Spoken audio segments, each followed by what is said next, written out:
Good morning to all. I am KPH Nandi Kumari, PGT Botany from Prakasham district. So today I will tell the from Botany Unit 4 Molecular Biology. So first we know that who introduced this molecular biology. The term molecular biology was first recognized by the Varian Weaver. He gave the importance of physical and chemical approaches to biology, and he first introduced the term molecular biology. The classical period of molecular biology began in 1953 with James Watson and Francis Crick discovered the double helical structure of DNA. And first you know about the main important points regarding this in this chapter, molecular biology. First we know about the what is meant by molecular biology.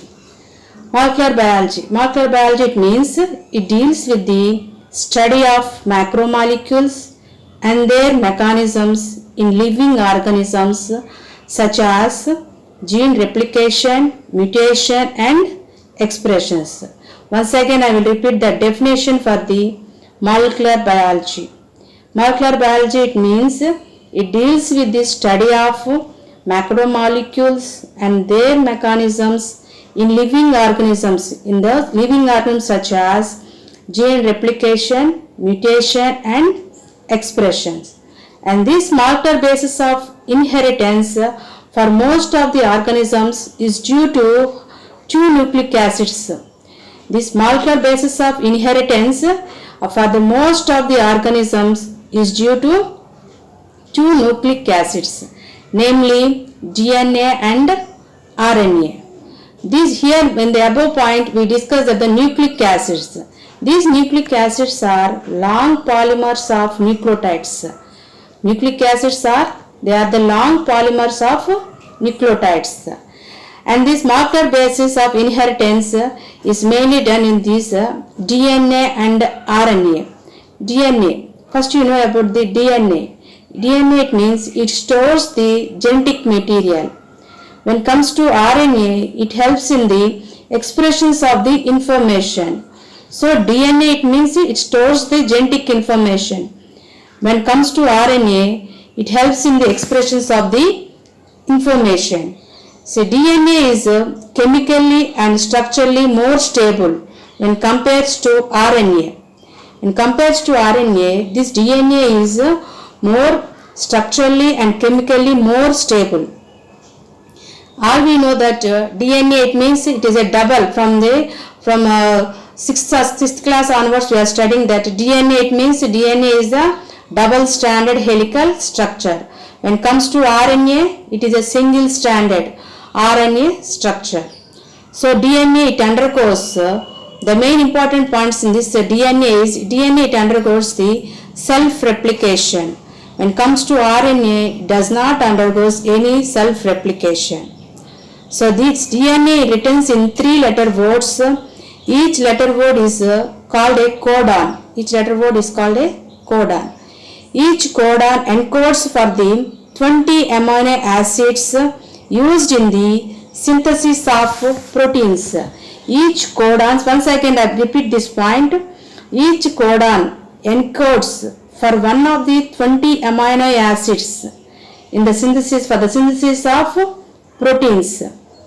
So this DNA, it means it returns as a 3 letter words. Each letter word is called a codon, and this codon is encodes with the 20 amino acids. How many amino acids?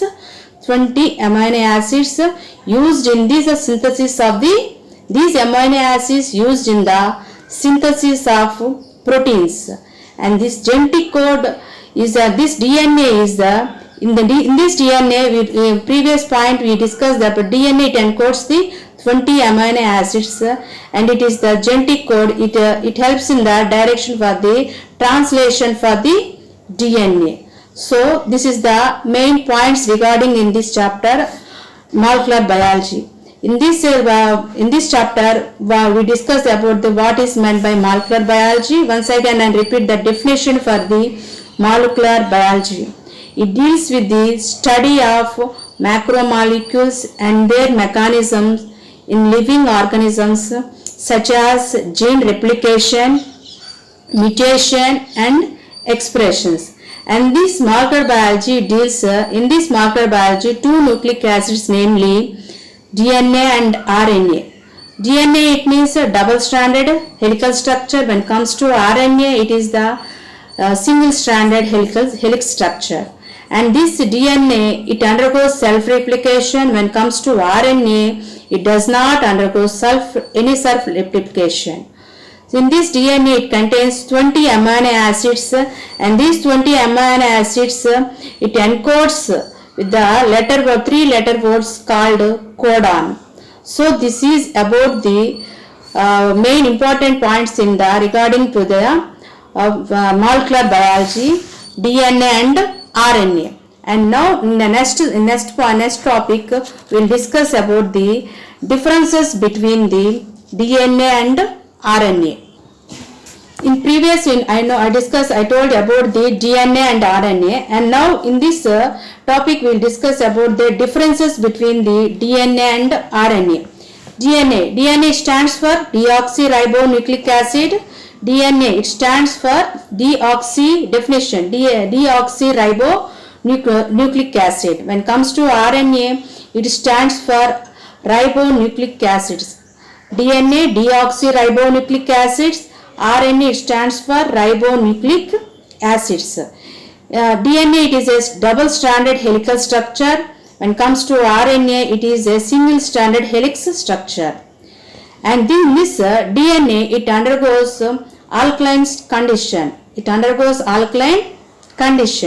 And in this RNA, it is unstable and it is under alkaline condition.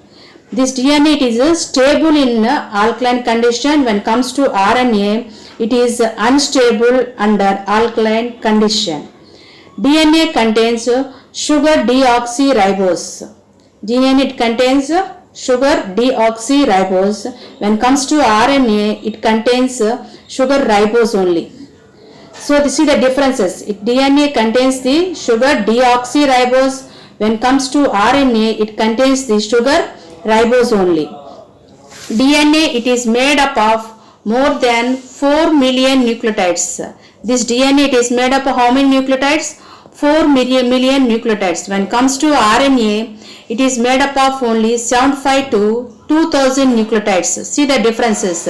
When compared to RNA, DNA has more nucleotides. That means it has 4 million nucleotides. When it comes to RNA, it has only 75 to 2000 nucleotides. So by this DNA, it undergoes self-replication, when RNA does not undergoes any self-replication. And this DNA is a genetic material and RNA is a non-genetic material. And DNA does not participate directly in protein synthesis. It is the DNA does not participate directly in any process of the photosynthesis. When it comes to RNA, it participates directly in photosynthesis. When it comes to RNA, it might participate directly in photosynthesis. So metabolically, DNA is only one type. So metabolically, the DNA is only one type. When it comes to RNA, metabolically, this RNA is of three types. Three types means tRNA, mRNA and rRNA. So metabolically, this RNA is of three types. So this is the differences between the DNA and RNA. The main points we should remember in these differences is the same. DNA, it means it stands for deoxyribonucleic acid. When it comes to RNA, it is the ribonucleic acids. You should remember that DNA, it has more nucleotides when compared to RNA. That means DNA has 4 million nucleotides when compared to RNA. RNA has 75 to 2000 nucleotides only. This DNA, it is stable under alkaline condition. When it comes to RNA, it is unstable under alkaline conditions. And this DNA does not participate in the process of photosynthesis, but RNA, it directly participates in photosynthesis. Metabolically, this DNA is only one type. Metabolically, it is only one type of DNA. But when it comes to RNA, these are of three types. That is tRNA, mRNA, and rRNA. So this is about the differences between the DNA and RNA. In the next topic, we will discuss about the next topic. I told that DNA and the structure of polynucleotide. DNA, it is a long polymer of deoxyribonucleotides, and the length of the DNA is usually defined in terms of number of nucleotides or nucleotide pairs or base pairs present in it. So here I show the diagram for the structure of polynucleotide chain. If you observe in this diagram, see three DNA only and DNA RNA in the middle, and last one is the RNA only. In this DNA only thymine is present in this diagram if you observe, and DNA and RNA in this adenine, guanine, see the structure, adenine, guanine, and cytosine. When it comes to RNA, in this RNA only uracil is present. So in DNA only thymine is present. When it comes to RNA, only uracil is present. So when next, this is the diagrammatic structure for the molecular structure of the polynucleotide chain. So when it comes to after that, when it comes to structure of the polynucleotide chain, the polynucleotide chain contains DNA or RNA. A nucleotide has three components. That three components means nitrogenous base, pentose sugar, and phosphate group. This nucleotide has how many components? Three components: nitrogenous base, pentose sugar, and phosphate group. In pentose sugar, ribose in case of RNA, and deoxyribose for DNA, and phosphate group. There are two types of nitrogenous bases. Here nucleotide has only three components, and after that it has two nitrogenous bases. That is in diagram schema, purines and pyrimidines. Purines, it contains adenine and guanine. These adenine and guanine, where it is present in the diagram, DNA and RNA. And pyrimidines, cytosine, uracil, and thymine. This uracil and thymine, they are present in the DNA and RNA. In the diagram, if you see that this cytosine and uracil, cytosine is present in DNA and RNA. When it comes to uracil, it is present only in RNA, and thymine, it is present only in DNA. So there are two types of nitrogenous bases. These nitrogenous bases are purines and pyrimidines. Purines, it means adenine and guanine. These adenine and guanine, they are present only in DNA and RNA. When it comes to pyrimidines, cytosine, uracil, and thymine, they are present in the RNA and DNA. Both they are present. Purines, in here we tell nitrogenous base. Purines and cytosine, they are common in both the DNA and urine and RNA. These purines and cytosine, they are common. They are common in both DNA and RNA, whereas thymine is present in only in DNA.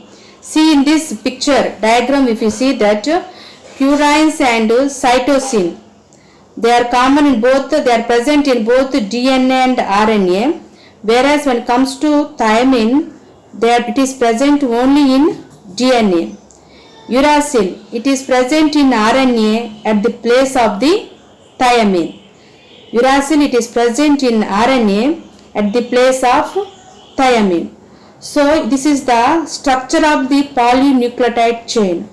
The chemical structure of polynucleotide chain, it contains DNA or RNA. And in this polynucleotide chain, a nucleotide has how many components? Three components are present. What are those? Nitrogenous base, pentose sugar, and phosphate group. And in this pentose sugar, it contains ribose in case of RNA and deoxyribose for DNA. And of the nucleotides, it has two nitrogenous bases. What are those? Purines and pyrimidines. Purines, in this purines, adenine and guanine are present. If you see in the diagram, these adenine and guanine, they are present in DNA and RNA only. In the middle box, see in the middle box, adenine and guanine structure. And pyrimidines, these pyrimidines are cytosine, uracil and thymine. And this cytosine, if you see in the diagram, this cytosine is present in the middle structure, DNA and RNA. See the structure. And in the next, uracil, they are present in the RNA only. In the diagram structure, in the figure, if you see, they are present in the RNA only. And thymine, it is present in the DNA only. So when comes to thymine, it is only present in the DNA only. When comes to uracil, it is present in RNA at the place of DNA. When comes to cytosine, they are common for both DNA and RNA. So next we will discuss about the next topic. So the next topic is the silent features of double helix structure. Double helix structure means DNA. What are the features for this double helix structure of DNA? This double helix structure of DNA was first proposed by the scientists Watson and Crick. Who proposed this double helix structure? Watson and Crick. Watson and Crick first proposed the double helix structure of DNA. So see the diagram. Here the diagram I show that double helix structure of DNA. In this diagram, if you see that base pairs, this strands are the base pairs, and next sugar phosphate backbone is present. That when in the stripes you see that it is filled with the sugar phosphate backbone. And in this diagram, adenine, thymine, guanine and cytosine. In the previous I discussed the structure of polynucleotide chain. In that structure I show that diagrammatic structures for the adenine, thymine and guanine and cytosine. And now we will discuss about what are the features for this double helix structure of DNA. And this DNA it is made up of two polynucleotide chains. How many polynucleotide chains? Two polynucleotide chains, where the backbone is the sugar phosphate. See in the diagram I show that the sugar phosphate, it is the backbone for the DNA, where it is present, the sugar phosphate backbone. And the bases project inside.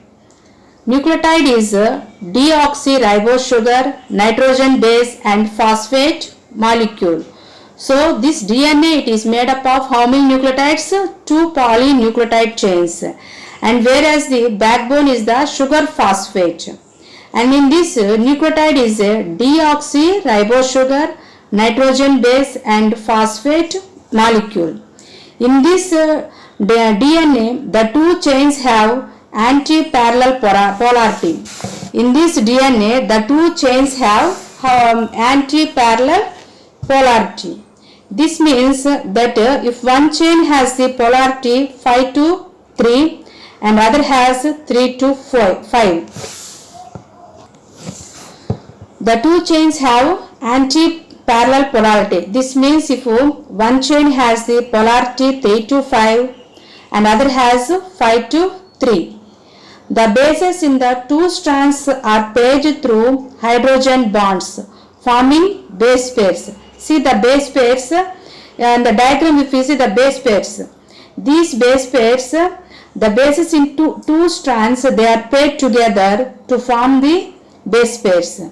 Adenine forms two hydrogen bonds with thymine.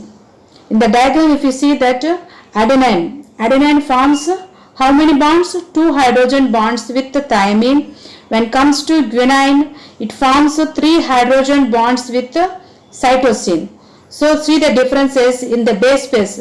How these base pairs forms the bases of the two strands, they are paired together to form a base pairs. Adenine forms two hydrogen bonds with thymine. When comes to guanine, it forms three hydrogen bonds with cytosine. This generates approximately uniform distance 20 angstroms between two strands of helix.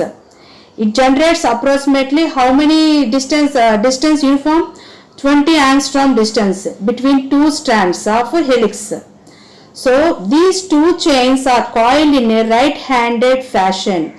How they coiled? In a right-handed fashion. These two chains, they are coiled in a right-handed fashion. The pitch of the helix is 3.4 nanometers. The pitch of helix is 3.4 nanometers, and there are roughly 10 base pairs in each turn. And there are roughly how many base pairs? 10 base pairs in each turn. So the distance between two successive base pairs is equal to 0.324 nanometers. So these two chains are coiled. How they coiled? They are coiled in the right-handed fashion. The plane of one base pair stacks over the other in double helix. In this double helix structure, the plane of one base pair, see in the diagram, the plane of one base pair stacks over the other in double helix. This confers a stability of helical structure in addition to hydrogen bonds. So these are the features of the double helix structure. This double helix structure, who proposed this double helix structure? Watson and Crick proposed the double helix structure. In this double helix structure, it is made up of two polynucleotide chains.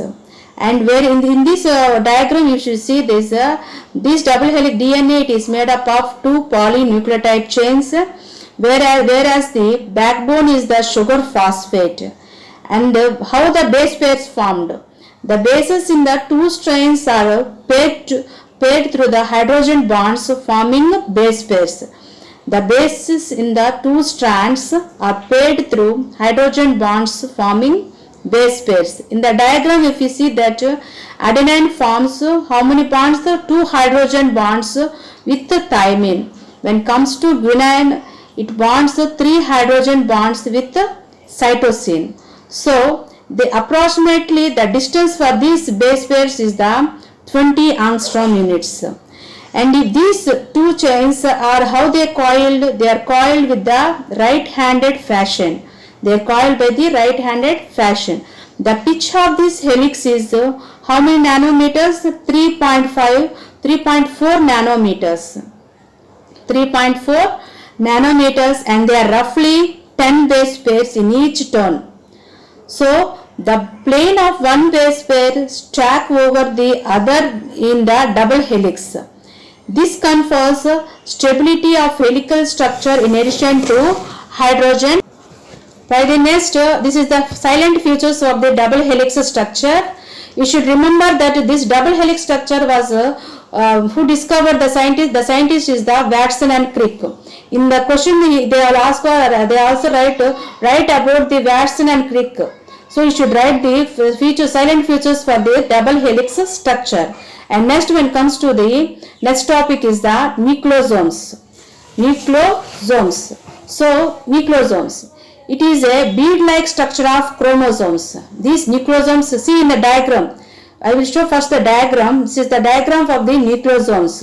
In these nucleosomes diagram, if you see DNA and H1 histone octamer, and in this in the down if you see that core of histone molecule. So this is the diagram for the nucleosomes. So this is a very important topic in this molecular biology, nucleosomes.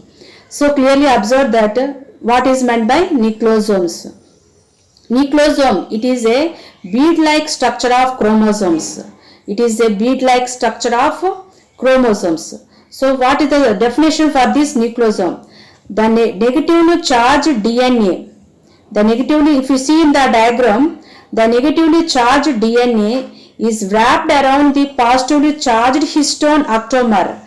You see the diagram, the negatively charged DNA, it is wrapped around the positively charged histone octamer. It is present in the middle to form the structure of the nucleosome. So this is the definition for the nucleosome. Once again I will repeat the definition. If you see in the diagram, the negatively charged DNA is wrapped around the positively charged histone octamer. This histone octamer is present in the middle. It forms the structure of the nucleosomes. These nucleosomes, it is a bead-like structure of chromosomes, and these nucleosomes, it contains in this middle histone is there, no? It consists of 8 histone molecules. How many molecules? 8 histone molecules, and DNA segment of about 150 base pairs. And DNA, it is about 150 base pairs. When if we observe in a typical nucleosome, this typical nucleosome, it contains 200 base pairs of DNA helix. So see the difference. In this histone molecules, it contains DNA segment is 150 base pairs. When comes to a typical nucleosome, this DNA, it contains 200 base pair molecules. And these nucleosomes, it helps to fold DNA into a compact form. It helps the DNA, this nucleosome, it helps the DNA to form into a compact form. This DNA and basic histone proteins constitute chromatin. DNA and basic histone proteins, they constitute the chromatin. So what is meant by chromatin? Chromatin, it means nucleosomes constitute the repeating unit of a structure. Nucleosome, it constitute the repeating unit of a structure of nucleus is called chromatin. Once again I will repeat the chromatin definition. Chromatin, it means nucleosomes constitute the repeating unit, means one by one repeating unit of a structure is called chromatin.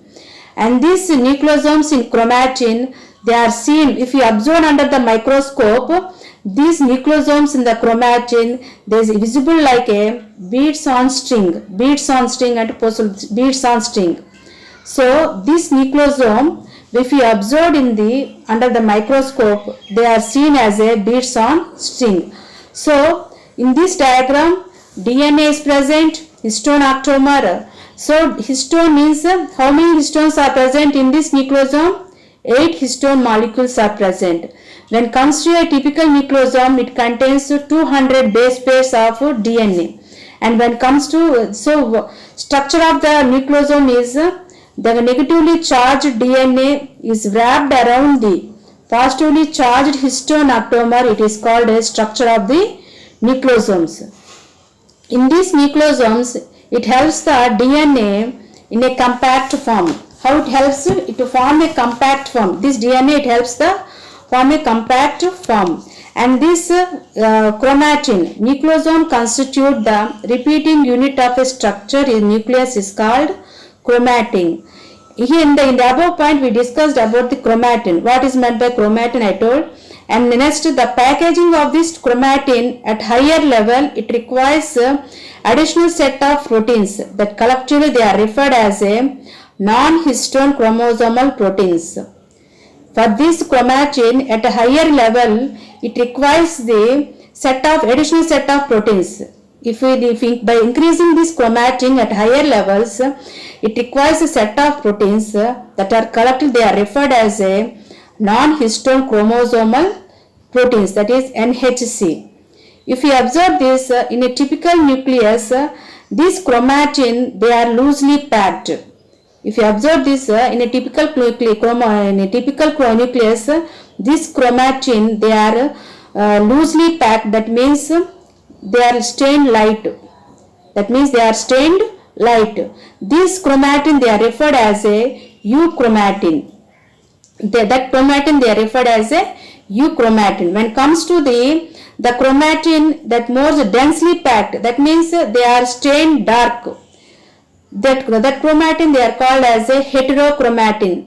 See, in the above point, I told that the chromatin, if they are loosely packed, that means they are stained light, they are called euchromatin.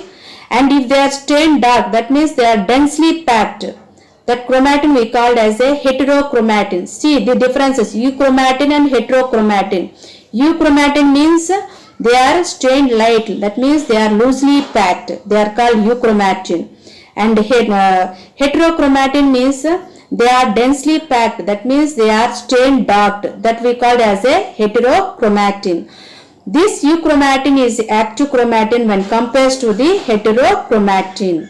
This heterochromatin is inactive. Euchromatin is very active when compared to the heterochromatin. So this is the chromatin. That means chromatin means nucleosomes constitute the repeating unit of a structure is nucleus is called chromatin. So these how the types of this chromatin. In this chromatin two types are present, euchromatin and heterochromatin. When comes to the euchromatin is very active when compared to the heterochromatin. So this is about the nucleosomes. This nucleosomes is very important topic in this molecular biology topic. So next we will discuss about the next topic. DNA is the genetic material. To prove this DNA is genetic material, scientists Hershey and Chase implement the experiment to prove that DNA is the genetic material. In the both DNA and proteins contains phosphorus and sulfur, what will be the result? They proved by the experiment. If you see in this diagram, I will show first the diagram. In this diagram, they labeled they implement this experiment by two phases. For these two phases, bacteriophase is the common. See in the diagram, bacteriophase is there, and next one is radioactive. S means sulfur. In first phase, sulfur labeled protein capsule, and in the second one, radioactive phosphorus labeled DNA. See the diagram, in the first phase, no radioactive sulfur detected in cells and radioactive sulfur detected in supernatant. And in the second phase, radioactive phosphorus detected in cells and no radioactivity detected in supernatant. This is the experiment proved by the Hershey and Chase. So this is the experiment. Alfred and Hershey and Martha Chase. In 1952, the both scientists Alfred Hershey and Martha Chase, they worked with a virus that infect bacteriophages to prove that DNA is the genetic material. The both scientists Alfred Hershey and Martha Chase in 1952, they worked with the viruses that infect bacteria to prove that DNA is the genetic material. So genetically the bacteriophages, if you observe the diagram, in this diagram bacteriophage is there in the upside. Genetically this bacteriophage attacks bacteria and manufactures more virus particles. Genetically this bacteriophage, it attacks bacteria and manufactures more virus. Hershey and Chase worked to discover whether it was a protein or DNA from the virus that entered the bacteria. The scientists Hershey and Chase, they worked whether this it was a protein or DNA from the virus that entered the bacteria. So to prove this experiment, they grew some virus on a medium that contained radioactive phosphorus and some other medium that contained radioactive sulfur. To prove that whether the DNA has a protein or sulfur, to prove this they grew some viruses on two mediums. The first medium radioactive phosphorus and some other medium, second medium radioactive sulfur. To these two mediums they grew some viruses. That in the first medium, viruses grown in the presence of radioactive phosphorus, it contained only radioactive DNA. In the first medium, the viruses that grown in the radioactive phosphorus, it contains only radioactive DNA, but not radioactive protein. You should observe mainly in the first medium, the viruses that grown in the radioactive phosphorus, it contained only radioactive DNA, but not radioactive protein. Why? Because it contains DNA contains only phosphorus. In the first medium, it contains only phosphorus, but protein does not present. When comes to the second medium, in the second medium, which viruses is grown? The radioactive sulfur. In second medium, radioactive sulfur. In this medium, it contains radioactive protein, but not radioactive DNA. When it comes to first medium, the viruses that grows in the radioactive phosphorus, it contain radioactive DNA but not radioactive protein. When it comes to second medium, the viruses that grown in the presence of radioactive sulfur, it contains radioactive protein but not radioactive DNA. It means DNA does not contain sulfur. So, in the first medium, radioactive DNA is present. In this it indicates that DNA was the material that passed from the virus to the bacteria. In the first medium, radioactive DNA is present. It means it indicates that this DNA was the material that passed from the virus to the bacteria. Therefore, DNA is the genetic material that is passed from this they comes to the conclusion that DNA is the genetic material that is passed from virus to the bacteria. If both DNA and proteins contained phosphorus and sulfur, the result would have been different. If both DNA and proteins they contained phosphorus and sulfur, the result would be different. By this experiment, they proved that Hershey and Chase, they proved that DNA is the genetic material. So, from this diagram, it is very important that who proved that DNA is the genetic material. Scientist is the Hershey and Chase. They proved that by the experiment. That means if both DNA and proteins contain phosphorus and sulfur, the result will be different. By the experiment they proved. They grew the viruses by the two mediums. That means for the first medium, they grew the viruses, it contained the radioactive phosphorus and radioactive sulfur.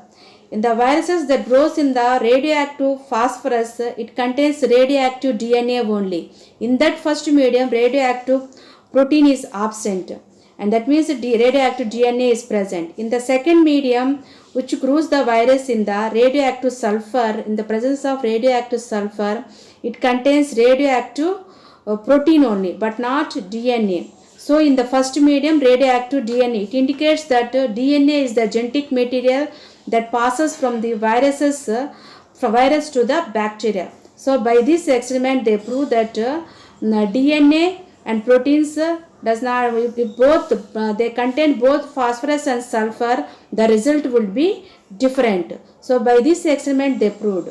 So, this is that the topic for the DNA and so in the next class I will tell about the RNA. So previous by this we told about the DNA and the differences between the DNA and RNA and the importance for this structure of polynucleotide chain and nucleosomes, structure of nucleosomes, and the definitions for the molecular biology, and main important points I told that from this DNA the main topic comes from the exam point of view is the nucleosomes. So till now I explained that the main importance of the DNA, and in this DNA the structure of the polynucleotide chain and nucleosomes and the silent features of the double helix structure, and if the DNA is the genetic material. So the silent features of double helix structure is, who proposed the silent double helix structure is Watson and Crick. In this double helix structure, Watson and Crick, and next nucleosomes. Nucleosomes, it is the negatively charged DNA is wrapped around the positively charged histone octamer to form the structure of the nucleosomes. So from this DNA topic, the exam point of view, it comes from the nucleosomes. So nucleosome is very important topic. So you should remember that nucleosome, what is meant by nucleosome? In these nucleosomes, 8 histone molecules are present, and in typical nucleosome 200 base pair molecules, DNA base pairs are present, and these nucleosomes chromatin is present. Nucleosome constitute the repeating unit of a structure is nucleus is called chromatin, and this chromatin is are two types, euchromatin and heterochromatin. Euchromatin means if this the nucleus they are packed loosely, that means they are stained light, they are called euchromatin, and if they are densely packed, that means they are stained dark, it is heterochromatin. and this euchromatin is inactive when compared to heterochromatin. So this is about the DNA, and in the next class I will discuss about the RNA and the differences of the what are the questions from this RNA. So till now I told that DNA, the importance of the DNA, and the questions comes from the DNA topic. The main question comes from the DNA topic is the nucleosomes. So by this the DNA topic is completed. The next topic I will conclude the topic RNA. Thank you.